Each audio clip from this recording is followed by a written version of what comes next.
Agradezco a la Comisión Científica por la aprobación de mi propuesta.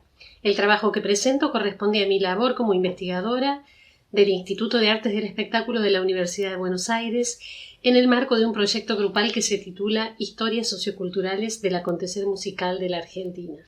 Mi ponencia se titula Indigenismo y música en dos artículos de la revista Tárrega, 1924, la construcción de un discurso americanista desde Argentina. Ofrezco una breve reflexión interpretativa en torno a la labor teórica de aquella revista en su intento por construir un discurso para generar sentimientos de pertenencia cultural americana. En acuerdo con tendencias revisionistas de la historiografía que consideran que las identidades culturales son construidas, analizo dos artículos de los muchos existentes en la prensa especializada argentina, publicados en los números 6 y 7 de Tárrega, entregas que hasta el momento resultaban prácticamente desconocidas. Con el propósito de demostrar cómo esos dos artículos periodísticos formaron parte de un corpus teórico destinado a cimentar un imaginario americanista en el sentido de algunas corrientes de pensamiento imperantes en la época, apelo, con una aproximación deudora de una historia sociocultural de la música, a desmontar algunas imágenes naturalizadas acerca del indigenismo y a evaluar cómo las mismas se articularon en el caso argentino con un ideario nacionalista. Sin duda que, como bien lo establece Eric Hobsbawm, no puede darse por sentado que las identificaciones culturales se excluyan entre sí. Por el contrario, con frecuencia se pueden combinar identificaciones de distinta clase en la misma persona, tratándose en todas las épocas de identidades construidas.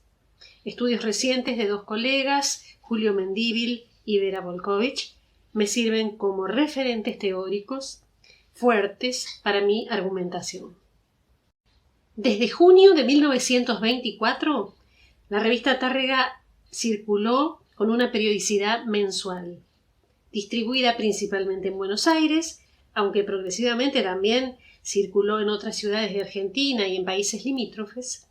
Los editores manifestaron desde el primer artículo de presentación la expresa finalidad de poner en relieve a la música autóctona americana. Con un promedio de 50 páginas por número que se mantuvo bastante regular, resulta fundamental mencionar que a partir del número 21 de abril de 1926, la revista tuvo como director artístico al eminente musicólogo argentino Carlos Vega, quien entonces tenía 28 años. Dos antecedentes directos y cercanos temporalmente de la revista Tárrega, publicada según se sabe hasta febrero de 1927, fueron las revistas Música de América y La Guitarra. El título mismo podría hacernos inferir que Tárrega tenía una preferencia por el mundo de la guitarra académica y sus raíces españolas. En efecto, se buscaba tratar aspectos de la vida musical local y extranjera ligada a ese instrumento y a sus virtuosos representantes. Pero también se trataba de informar sobre música, artes visuales, literatura y estética en general, en un modo que estuviera, según los editores iniciales, libre de todo prejuicio o tendencia. Así, Tárrega combinó su faceta musical, en la que destacaba una expresa preferencia por la producción local, con un arco de intereses culturales más amplio que le favoreció un público diverso, de mayor alcance que el de sus pares. Tárrega podía contener desde notas referidas a músicos europeos, reseñas de conciertos sinfónicos, comentarios sobre temas de artes visuales, partituras de guitarra, piano o canto y piano, hasta textos de ficción, poesías y una sección dedicada al hogar y al mundo femenino. Asimismo, la revista reflejaba la actividad de los numerosos conservatorios existentes en la época y ofrecía una profusa publicidad sobre ellos. Hasta el momento, Tárrega no ha sido abordada como objeto de estudio específico, en parte porque del total de 30 entregas estaban disponibles hasta hace poco tiempo solamente los números 8 al 30.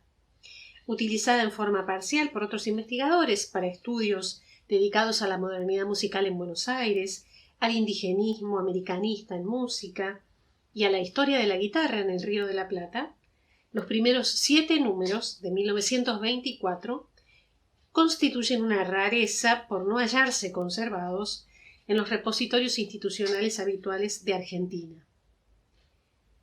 He publicado una breve aproximación a esos inicios, ya que por fortuna tengo acceso al material y les voy a dejar la referencia al final de esta presentación. La literatura existente tuvo en cuenta entonces los números hasta ahora disponibles. Como sentenció Leandro Donoso, el máximo especialista en documentación musical en Argentina, cito, sobre las revistas de música no sabemos casi nada. Y es cierto, porque sin los números iniciales, toda posibilidad de establecer continuidades y rupturas en la línea editorial y otras variables de Tárrega, así como abordar una exploración del vasto y diversificado panorama que emana de sus páginas, resultaba absolutamente inviable. Asuntos como el estudio de los diseños de las tapas están pendientes, ya que, reitero, sin considerar los ejemplares del primer año podría llegarse a conclusiones erróneas. Por ejemplo, los diseños de tapa evolucionaron desde una lira a una alusión más bien de Art Nouveau y finalmente a un diseño propiamente americanista. Ese diseño se estandariza, con sus guardas con las típicas grecas o espirales cuadrados, desde el número 24, cuando se cumplían 2 años de la publicación. Sabíamos que es hacia 1926 cuando se observa un momento de mayor auge de las ideas ligadas al americanismo en la revista, por el contenido de ese número 24, que evidencia prácticamente un monopolio de artículos, ilustraciones e informaciones sobre esa temática. Sin embargo, hoy sabemos, y esta ponencia colabora en ese sentido, que también el primer año de la revista muestra una valoración del imaginario indigenista, no solo por los artículos que aquí comentaré, sino también por la publicación en serie de la leyenda de Ollantay y por las tapas de los primeros números que muestran, como vemos, una intérprete de siku rodeada de formas zoomórficas, vasijas y guardas con característicos motivos indígenas. Del sentimiento de la tristeza en la música indígena, sin autoría manifiesta, y un yarabí de Guillermo Correa, son los 2 textos en los que me detendré ahora. Para el análisis me guían ideas del musicólogo peruano Julio Mendívil, quien ha observado en una forma exhaustiva los distintos discursos sobre la llamada música incaica. El autor propone que en los estudios producidos en las primeras décadas del siglo XX prevalece una visión de cuño evolucionista, que buscó explicar aquel presente a través de una trama trágica en la cual la caída del imperio inca prevalecía como hito principal. Asimismo, que la premisa de que los condicionamientos del ser humano son inalterables y eternos y que no se pueden cambiar, fue propia de estrategias narrativas específicas empleadas en ese momento histórico. Por su parte, Vera Volkovich ha dilucidado rastreando en detalle la prensa periódica argentina de los años 20, los problemas identitarios, contradicciones y ambigüedades presentes en los discursos al querer combinar procesos de identificación nacional con procesos de identificación de alcance americano. En el primero de los artículos, ya el título expresa el tema de la tristeza como una característica de la música indígena. Si bien no sabemos el autor, se podría suponer que fue producido por los mismos editores de Tárrega por el hecho de que está ubicado como nota de apertura en el número 6. Con un estilo ensayístico, el texto argumenta acerca de tradiciones aymaras y quichuas que habrían sentado las bases de una profunda melancolía que caracterizaría dichas culturas y que estaría asociada a una visión determinista. Se mencionan tanto al huayno como al calullo y al yarabí, y por supuesto al triste, como manifestaciones de la música autóctona americana, típicamente portadoras de un sentimiento de tristeza. Se habla de un paradójico regocijo, de un sentimiento de goce en medio de la tristeza, infiriendo, casi con el objeto de crear empatía, que esa predisposición a la melancolía podría ser parte también de algunos temperamentos refinados de nuestras sociedades, entendiendo por estas las sociedades occidentales.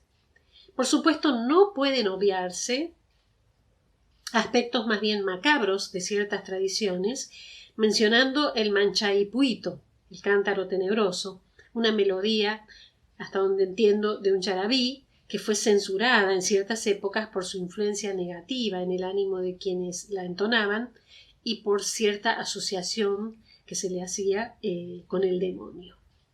La nota comenta que esa exaltación de la tristeza convive con un fuerte determinismo, de manera que la fatalidad parece ser una suerte de corolario obligado.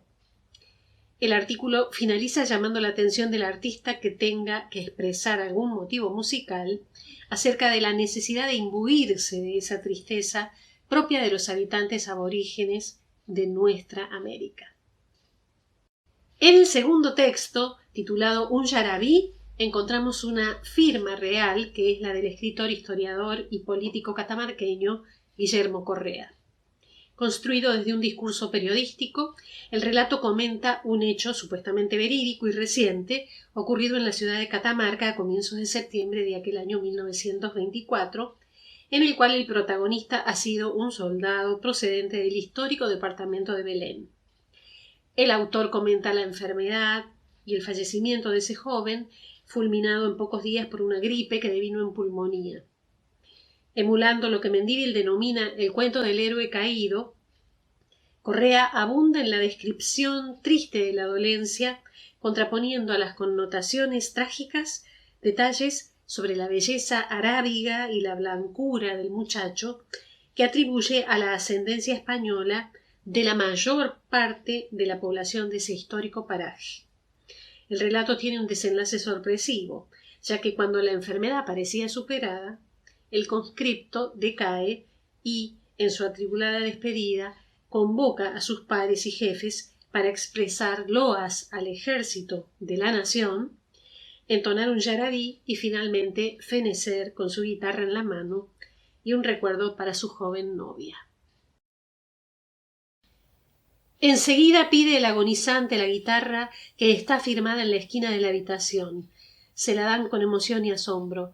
Templa su cordado trémulo y entona un melancólico yarabí. No llores, mi novia querida.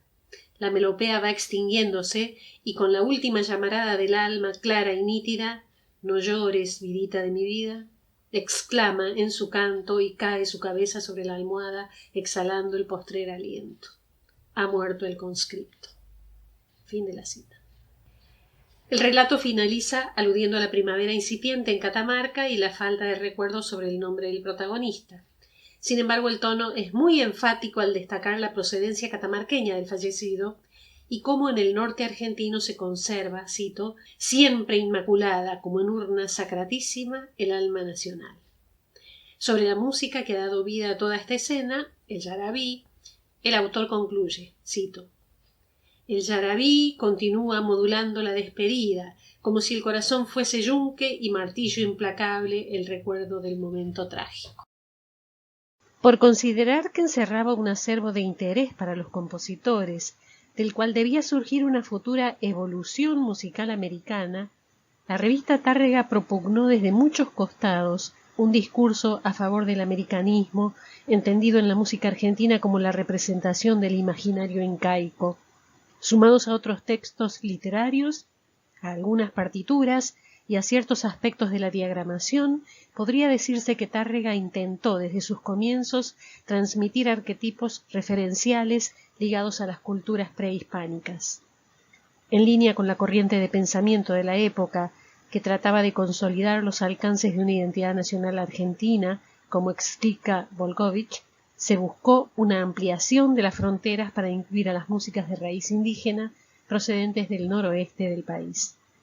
Con la evaluación del rol formativo y divulgativo que la publicación periódica cumplió en el medio musical de la década de 1920, esta ponencia espera haber ejemplificado el modo en que desde Argentina se colaboró a la construcción de un discurso americanista. Siguiendo a Mendívil, la atribución a las culturas indígenas, en el primer artículo, del tópico homogeneizante de la melancolía nativa y la acentuación de las connotaciones trágicas de la muerte con la entonación del yarabí en el segundo artículo son ejemplos típicos de un refuerzo del entramado entre los discursos literario y periodístico en pos del mismo objetivo, la invención de una música incaica. Muchas gracias por escuchar.